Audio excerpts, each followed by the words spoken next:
May announcement mga kababayan yung DSWD. Ang sabi ng DSWD, bawal na sa mga politiko, lalo yung mga kakandidato. Bawal sa kanila na magpasilip. Lalo na mga kababayan, kung sila mismo yung gagawa ng distribution ng AKAP. Ayan ba? DSWD bans election bets from AKAP payout sites. So, makikita ninyo mga kababayan na ang ating administrasyon sensitive, nakikinig po sa mga tao, maging sa mga critics. Kasi yung mga kalaban ng administrasyon po na insecure masyado sa AKAP. Lalo yung mga DDS po na insecure. Diyan niya Mr. Maravillas, sasabihin ng mga DDS vloggers, tagumpayan niya yung ating banat. Malamang yun ang i-claim mga kababayan ng mga DDS. Pero ang utos na to, mga kababayan, ay galing po sa DSWD. In that order, tingin natin, tama naman po, para hindi magamit sa election campaign, ang pagtulong po sa ating mga mamamayang Pilipino. Unang-una, bawal din yan po sa regulation ng Commission on Election. Pati nga po yung implementation ng mga projects po. May mga infrastructure projects po na bawal nang i-implement. May election ban po, kasama sa election ban, lalo na tong mga assistance po. Kasi that will be tantamount to vote buying. May nangyari niyan dito sa amin po. Namigay ng tulong sa mga tricycle drivers. Panahon ng eleksyon, nasili po ng kalaban. Suspended po. Natanggal, hindi lang suspended, diretsong natanggal. Yung mga Rosal po dito, yung mag-asawa, mayor at gobernador, natanggal po dahil sa ganyan. At may pending case pa nga po na disqualification to run for governor. Yan ang nangyari dito sa amin. But before ko mga kababayan ibigay sa inyo yung sinabi ng DSWD, click subscribe muna dito sa ating YouTube channel and hit the notification bell para lagi po kayong updated sa mga kaganapan dito sa ating bansa. Like and share na rin po ninyo ng ating video. At huwag na rin po ninyo na skip yung ating mga commercial ads para tuloy-tuloy lang ang pag-unlad ng bagong Pilipinas. Itong ating programa mga kababayan, atin sa inyo nitong ating mga sponsors. Firmax Firming and Lifting Cream. Pinapay po sa mga pulses in affected area. Mainam po ito sa mga pains at paninigas ng mga kaso-kasuan. Ito sa mukha naman yung application, anti-aging, Automax po siya. Ito ay Glow Zero mga kababayan. Whitening po siya. Made in South Korea. Ito naman po, Nengxia Red Mix Fruit Drink. Gawa po siya sa goji berry. May anti-cancer properties po siya.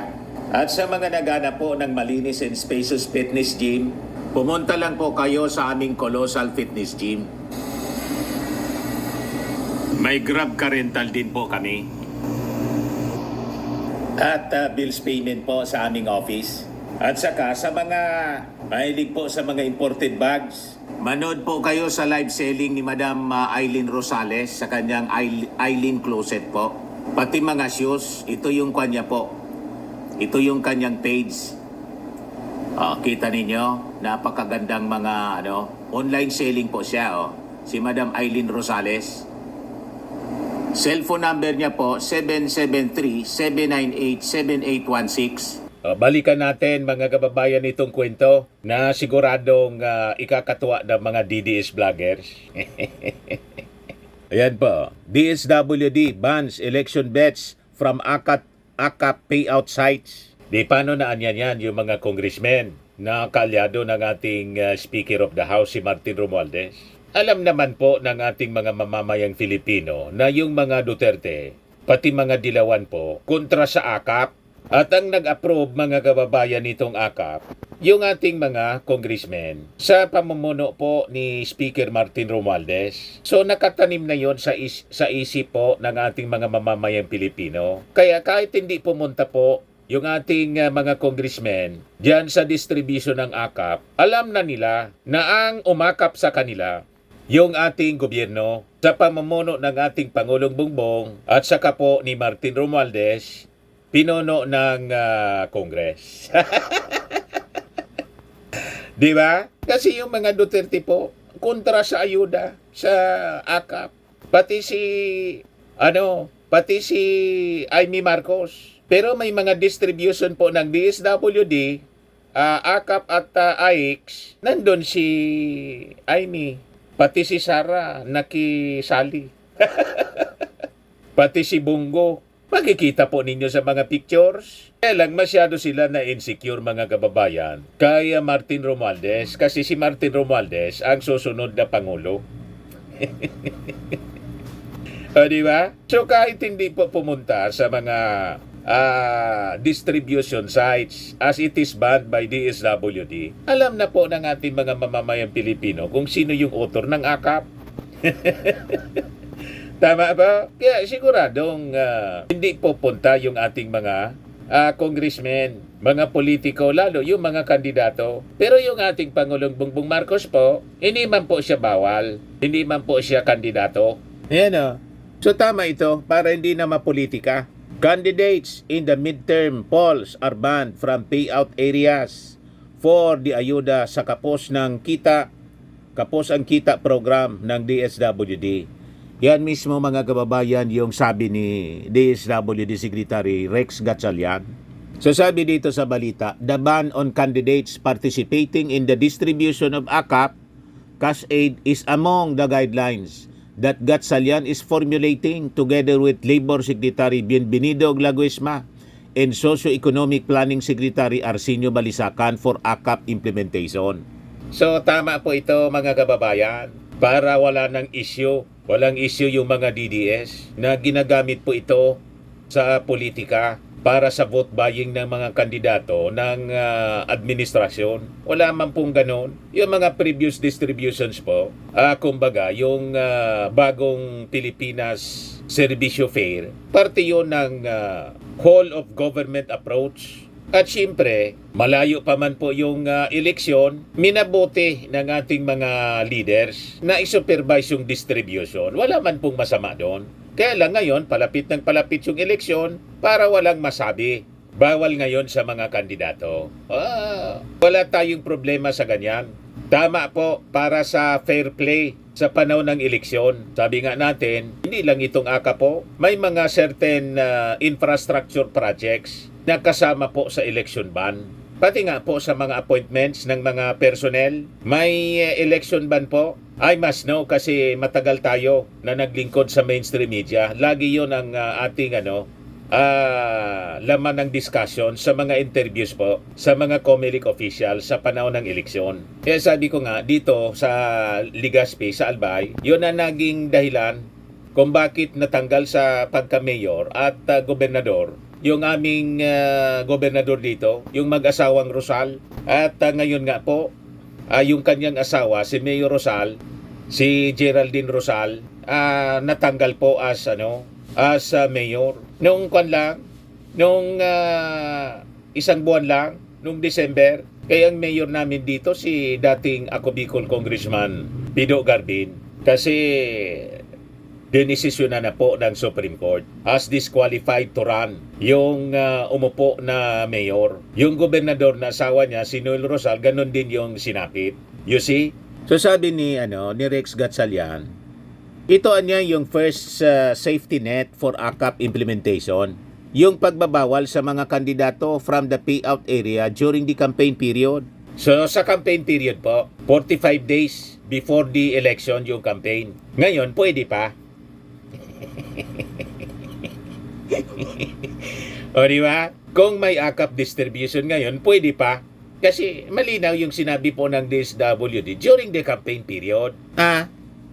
Bawal during the campaign period. First safety net. So sabi dyan, I think there are enough rules set forth during the campaign period prescribed by jurisprudence that will make sure that candidates do not get to use public funds for their campaign purposes. So aminado si Gatchalian that DSWD works with local politicians and local public servants such as mayors, governors, congresspeople, and even senators. Kaya sabi ko sa inyo, hindi lang po yung mga administration candidates, pati si Bongo, si Bato, yung mga previous distribution ng AIX, nandun man sila, si Amy Marcos. Kaya lang, masyado na silang na-insecure. Kaya sabi nga natin, kahit pa man bawal, alam naman po ng ating mga mamamayang Filipino kung sino yung nag-post nitong akap. Siyempre, kung sino yung nag-post ng akap, yun ang maaalala. At yung mga kontra, maaalala din nila na ito anya yung kontra sa akap, kaya hindi na natin iboboto. Kontra ka sa akap, bakit ka iboboto? Sabi nga natin, ito na yung pinakang maganda na universal basic income na ginawa dito po sa ating bansa. Kasi ito, kopya man lang po sa ibang bansa. Other countries, even America, United Kingdom, Canada, Switzerland, Japan, South Korea, Hong Kong, they have their universal basic income. Subsidy galing po sa gobyerno para doon sa mga workers na hindi umabot po sa tamang pasweldo. So, obligasyon ng gobyerno na isubsidize para naman po mabuhay sila ng marangal. Ayaw ng mga kalaban ng ating administrasyon kasi hindi po sila yung nakaisip. Ganon lang no ang tao po, ang mga politiko rito. Pag sila po hindi yung nakaisip at nakikita nila, dihado sila sa mga mamamayang Filipino, galit sila.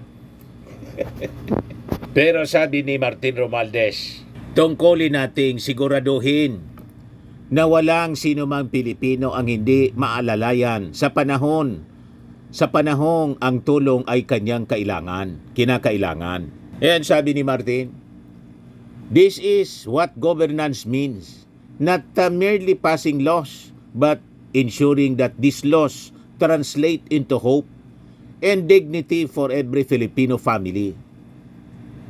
Kabilang anya sa mga alalay na tinutukoy po ni Martin Romualdez ang ayuda sa Kapos ang Kita Program or AKAP ng Department of Social Welfare and Development na nakapagtala ng 99.3% utilization rate sa 26.7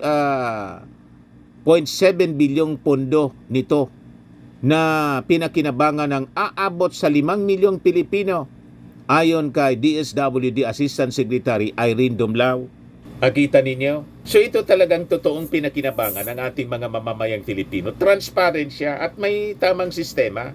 At authentic po. Yung mga pirma po, authentic, hindi gawa-gawa lang. Tulad ng mga nakapirma doon sa ginastosan na confidential funds ni Sara Duterte. Na yung mga pangalan po, karamihan po doon, non-existent. Gawa-gawa lang yung pangalan tulad ng Mary Grace Piatos at Kokoy Villamin. You see? Pero ito pong AKAP, real people po ang tumanggap, hindi mga multo. Tama po? Sa mga naghanap ng malinis and spacious fitness gym, pumunta lang po kayo sa aming Colossal Fitness Gym. We also offer Grab Car Rental with our brand new 2023 model ng Toyota Innova.